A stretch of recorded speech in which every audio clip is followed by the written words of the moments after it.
नमस्कार मित्रों, मैं आचार्य कल्की कृष्णन।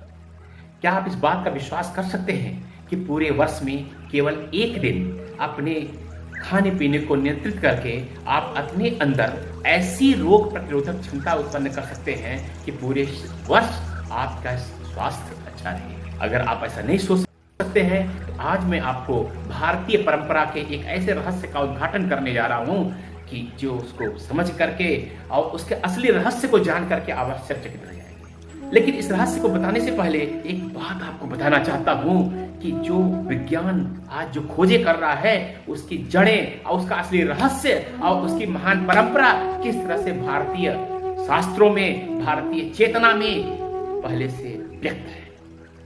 सन 2016 में जो औषधि विज्ञान का, चिकित्सा का जो नोबेल प्राइज मिला जापान के कोशिका विज्ञानी योशिनोरी ओसुमी को, वो क्या विषय था?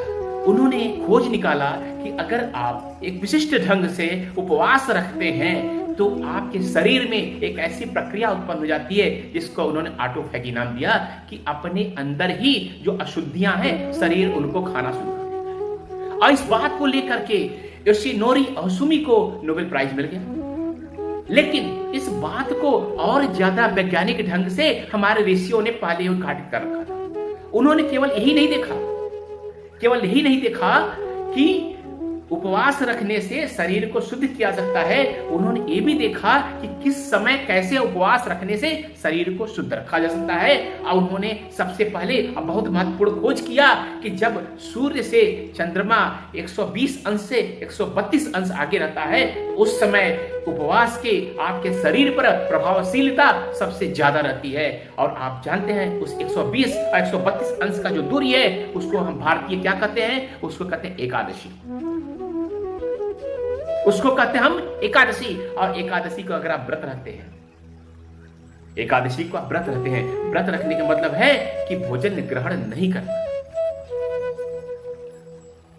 उसका मतलब ये नहीं कि उसके बदले फलाहारी के नाम पर पूड़ी कचौड़ी और तमाम उल्टी सीधी चीजें खाना। उसका मतलब ये है कि आप कुछ नहीं खाएंगे। अगर खाना भी है तो केवल जो मानव का स्वाभाविक आहार है, फल खाएंगे। यह एकादशी का विधान ऋषियों ने किया कि जब सूर्य और चंद्रमा के एक विशिष्ट अंश पे रहते हैं, अगर आप व्रत को रहते हैं अपने शरीर में, ऑटोफैगी का प्रोसेस, आपके शरीर की शुद्धि का प्रोसेस, आपकी रोग प्रतिरोधक क्षमता की वृद्धि का प्रक्रिया वह सबसे ज्यादा बढ़ जाती है। यह महान खोज थी ऋषियों की। लेकिन एक और महान खोज उन्होंने की और उसका खोज को समझाने के लिए आपको एक महाभारत की एक बहुत मनोरंजक छोटी सी कहानी, बहुत मनोरंजक कहानी है। क्योंकि सारे हमारे प्राचीन काल में ऋषि और आर्य लोग और सारा जो सभ्यता थी वो जानती थी कि एकादशी का अगर व्रत रह लेते हैं तो हम पूरे महीने हमारा इम्यूनिटी, हमारी रोग प्रतिरोधक क्षमता, हमारी स्वस्थ रखने की क्षमता वो वृद्धि रहेगी, वो पुष्ट रहेगी। तो सभी लोग एकादशी का व्रत रखते थे। लेकिन जो महाभारत के एक पात्र थे भीम, भोजन भट्ट थे, उनको भूख बहुत लगती थी। महाभारत का जिसने भी अध्ययन किया होगा वो इस बात को जानता है कि उनको भोजन की बहुत ही आनंद भोजन करने में आता था, उनके भूख भी बहुत ज्यादा थी। तो वो हमेशा कर सकते हैं। आज मैं आपको भारतीय परंपरा के एक ऐसे कहते थे क्या मुसीबत है, एकादशी का व्रत रखो, एकादशी का व्रत रखो। और पूरे वर्ष में 24 एकादशी आती है।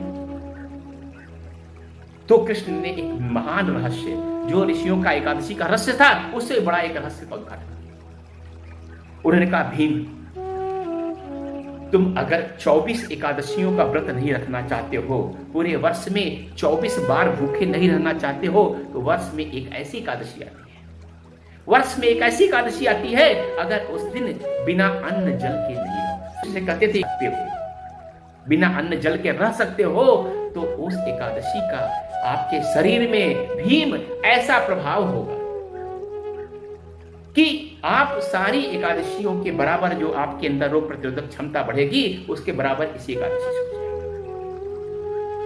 कहानी में तो ऐसे नहीं कहा गया है। कहानी में ऐसे कहा गया है कि भीम ने कहा कि महाराज एकादशी रखने से बड़ा पुण्य मिलता है, बड़ा धर्म का लाभ होता है, अब मैं इतना नहीं रह सकता हूं। तो कृष्ण ने कहा कि भीम, अगर तुम इस एकादशी को खाना ही नहीं पानी भी त्याग दो तो अब तुमको इतना पुण्य मिलेगा कि बाकी 24 एकादशियों 23 बाकी 23 24 में से बची एक निकाल दी तो 23 एकादशियों के पुण्य के बराबर हो जाएगा। ये लेकिन भारतीय परंपरा इस तरह से रही है कि इस तरह को हर चीज को धर्म से जोड़ने की।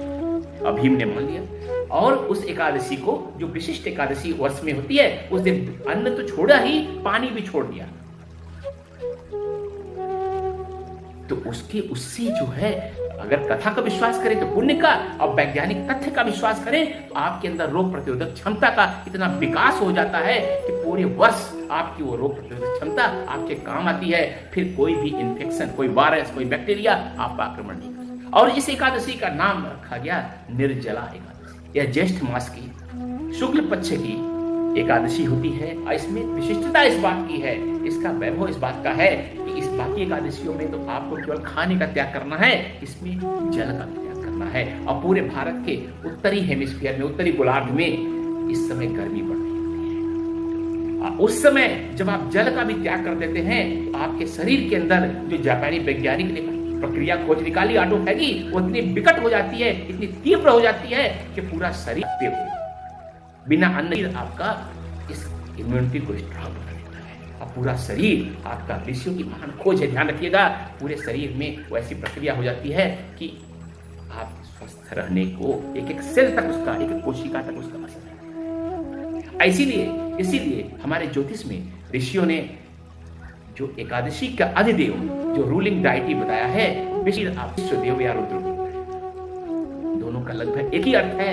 और जो एक चर्निंग प्रोसेस है पूरे शरीर का, वो बहुत ही तीव्र एकादशी हो जाता है। और एकादशियों में भी सबसे ज्यादा निर्जला एकादशी का।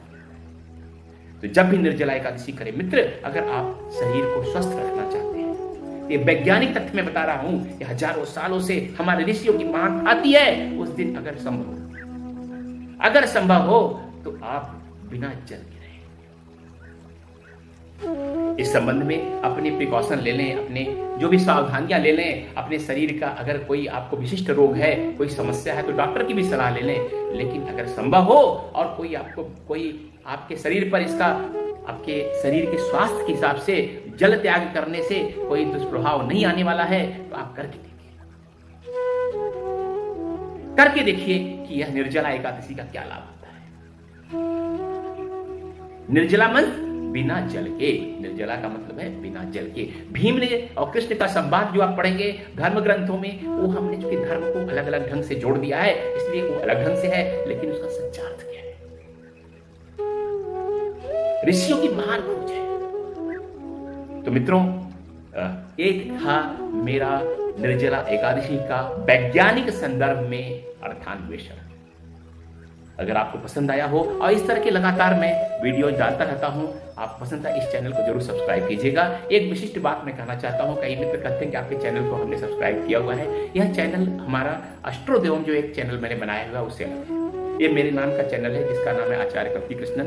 इसको अलग से आप सब्सक्राइब कीजिए। एस्ट्रोदेवम में हम लोग ज्योतिष, वास्तु, अंक शास्त्र, इस तरह की चीजों का खोज करते, उनके बारे में तथ्यों का उद्घाटन करते हैं, आपको बताते हैं। लेकिन जो आचार्य कल्की कृष्णन नाम से चैनल जो शुरू किया है, इसमें हम जो ज्योतिष, वास्तु और अंक शास्त्र, रत्न विज्ञान, इन सब जो ऊपर उठ करके जो जीवन के रहस्य हैं, योग, तंत्र, दर्शन और इस तरह, जैसे अभी मैंने बताया आपको, इस तरह की चीजों का उद्घाटन करूंगा। ये ज्योतिष से ऊपर की चीजें हैं, ज्योतिष से बहुत ऊपर की चीजें हैं। और क्या बोलूं, चलिए, तो इस चैनल को प्लीज सब्सक्राइब कर दीजिएगा और जो घंटा बंद करता है, बेल आइकन है, उसको भी दबाने का प्रयास कीजिएगा। आपको लगातार इस तरह के वीडियो आपको आते रहेंगे। नमस्कार, मैं हूं आचार्य कल्की कृष्णन।